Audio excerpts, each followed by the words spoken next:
नमस्ते। अजब ज्ञान हिंदी यूट्यूब चैनल में आपका स्वागत है। आज हम आपके लिए लाए हैं एक नई कहानी जिसका नाम है किस्मत बड़ी या अक्ल। तो शुरू करते हैं आज की ये कहानी। गामपुर उत्तर भारत का एक शांत गांव था। वही मिट्टी की महक, वही तालाब किनारे खड़े पीपल, वही सवेरे सवेरे खेतों से उठती हल्की धुआं गंध, वही चिड़ियों का कोलाहल। इसी गांव में रहता था अर्जुन, एक साधारण सा दिखने वाला, दुबली काया का, चौड़ी आंखों वाला लड़का। उम्र रही होगी 20-22, मगर दिमाग तेज, इतना तेज कि वृद्ध पंचायत भी कभी कभी उससे सलाह लेती। अर्जुन बचपन से ही समझदार था। उसकी नजर चीजों पर वही नहीं रुकती थी जहां आम लोग रोक लेते थे। वो एक कदम आगे सोचता, किसी जोखिम को भांपने में माहिर, किसी समस्या को टालने में फुर्तीला और किसी भी तंगहाल स्थिति का हल ढूंढने में तो जैसे माहिर जन्मजात।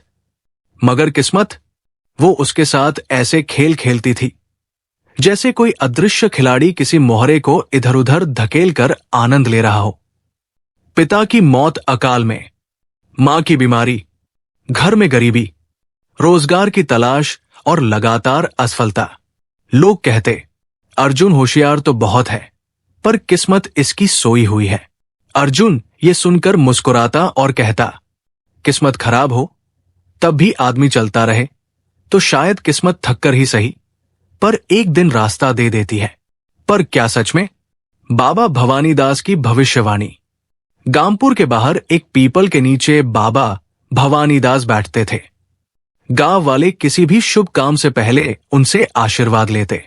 एक दिन अर्जुन अपनी मां को लेकर वहां गया। मां घुटनों के दर्द से कराह रही थी।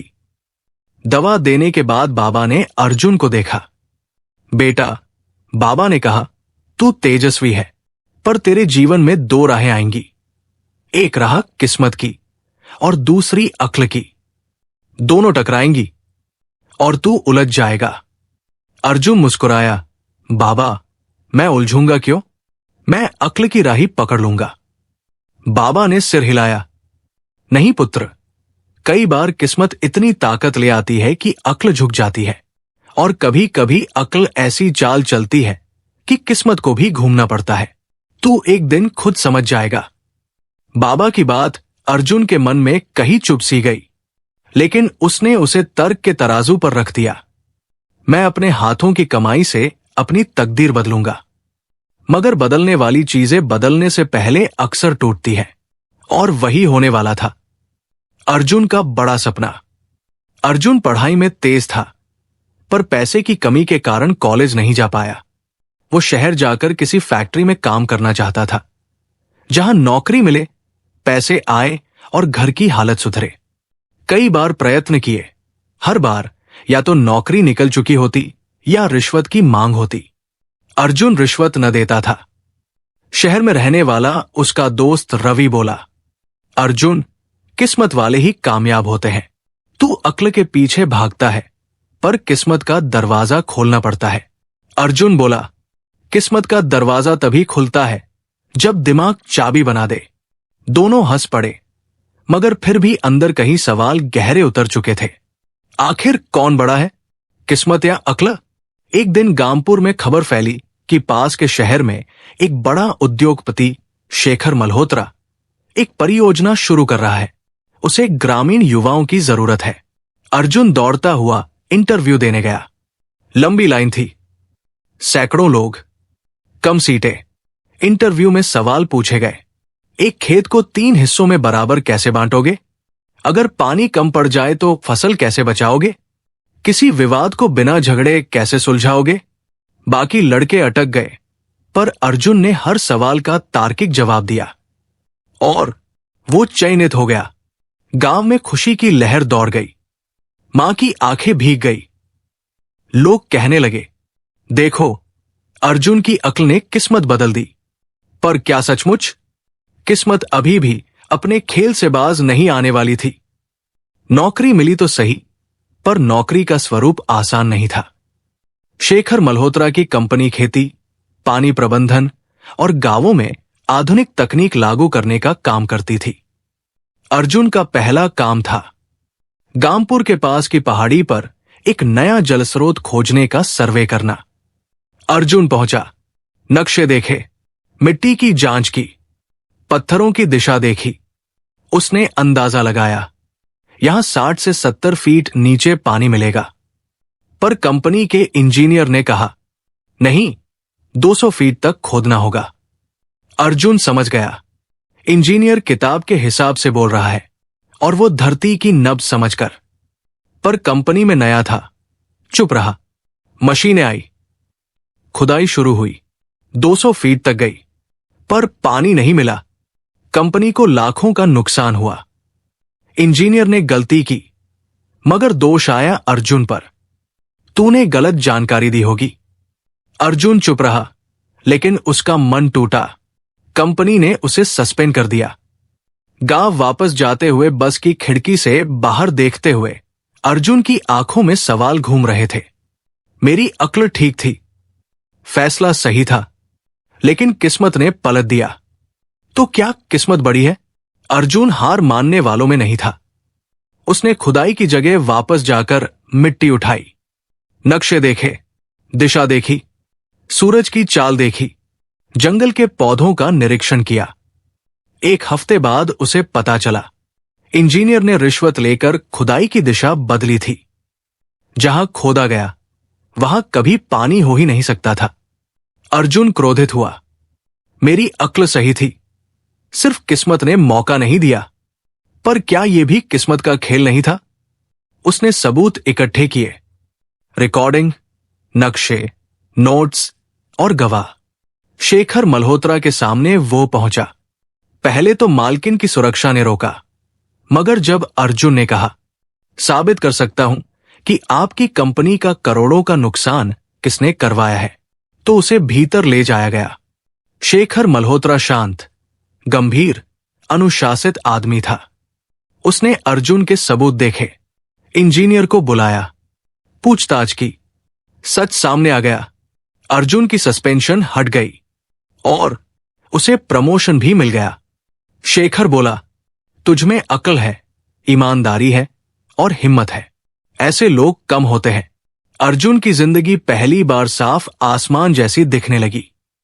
पहाड़ी की गहराई में छुपा सत्य। अब अर्जुन को नया काम मिला, गामपुर के आसपास पानी का स्थायी स्रोत ढूंढना। लेकिन इस बार उसने अकेले काम करने का फैसला किया। उसने पहाड़ी के हर हिस्से का निरीक्षण किया, पेड़ों की नमी, मिट्टी की कालीपन, चट्टानों का रंग, सब देखा।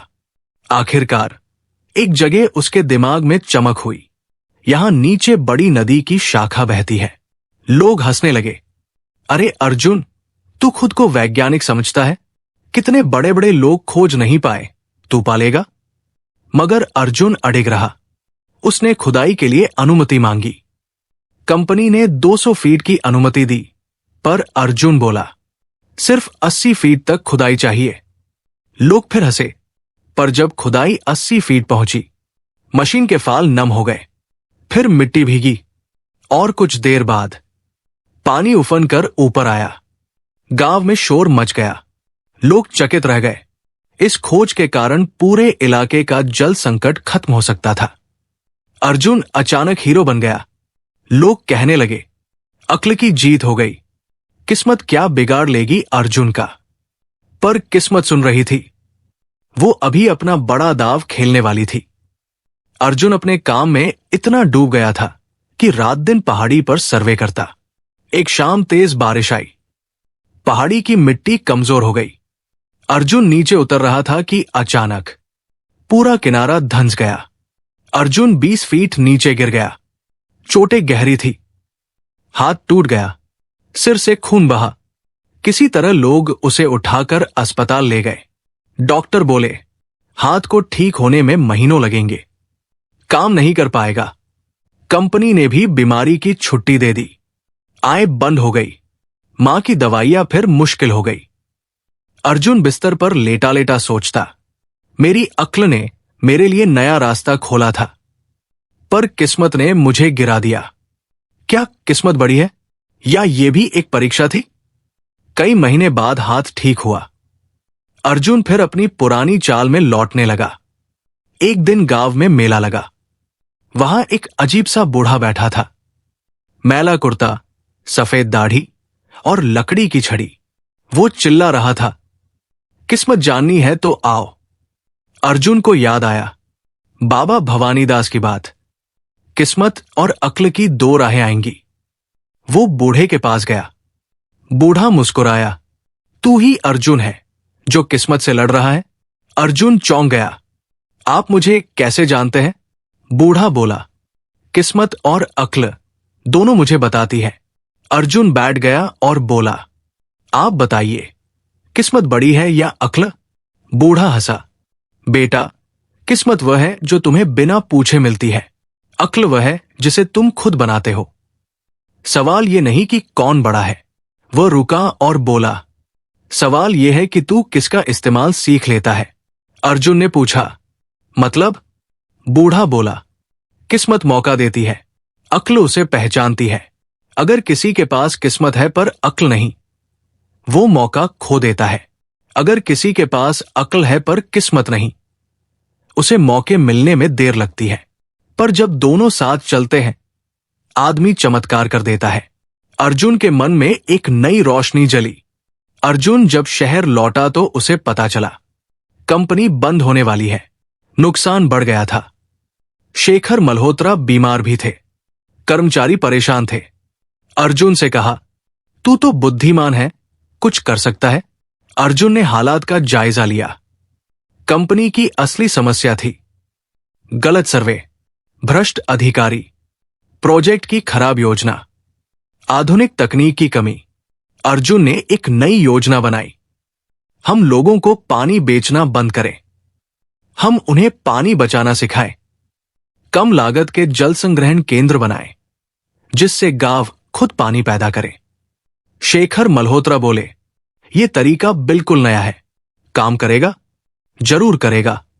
अर्जुन बोला, और काम शुरू हुआ।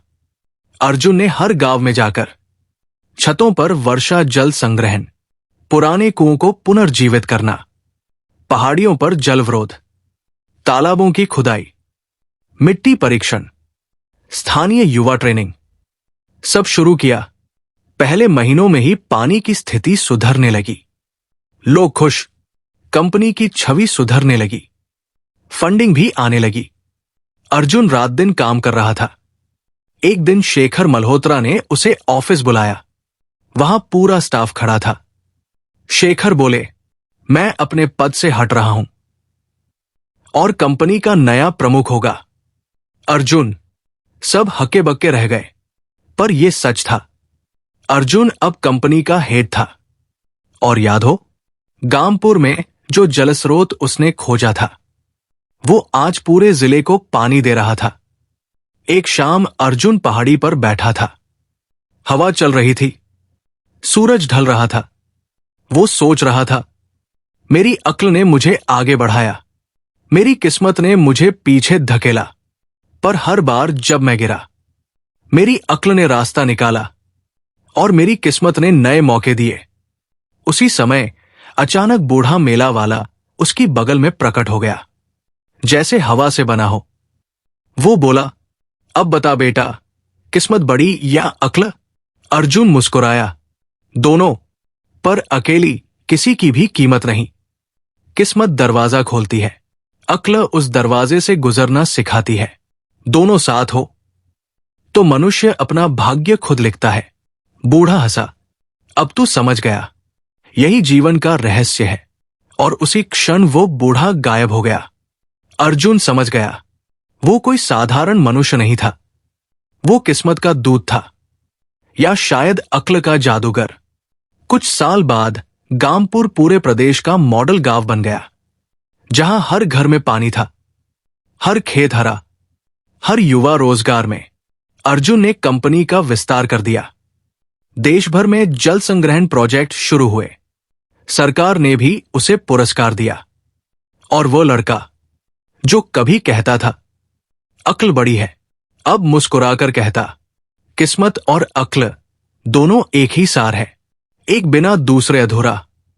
उसने अपनी मां से कहा, मां, मैं जीत गया। मां बोली, नहीं बेटा, तू नहीं जीता। तेरी मेहनत, तेरी अक्ल और तेरी किस्मत, तीनों ने मिलकर तुम्हें जीताया है। और अर्जुन ने पहली बार महसूस किया, किस्मत उसके खिलाफ नहीं थी, वो सिर्फ उसकी परीक्षा ले रही थी। किस्मत और अक्ल दोनों जीवन की गाड़ी के दो पहिए हैं। किस्मत मौके देती है, अक्ल उन्हें पहचान कर सफलता बनाती है। किसी एक पर चलकर कोई दूर नहीं जा सकता। उम्मीद करते हैं कि आपको हमारी ये कहानी अच्छी लगी होगी, और इस तरह की और भी कहानियां सुनने के लिए हमारे इस चैनल को सब्सक्राइब कर लें और अपने दोस्तों मित्रों को भी शेयर कर दें।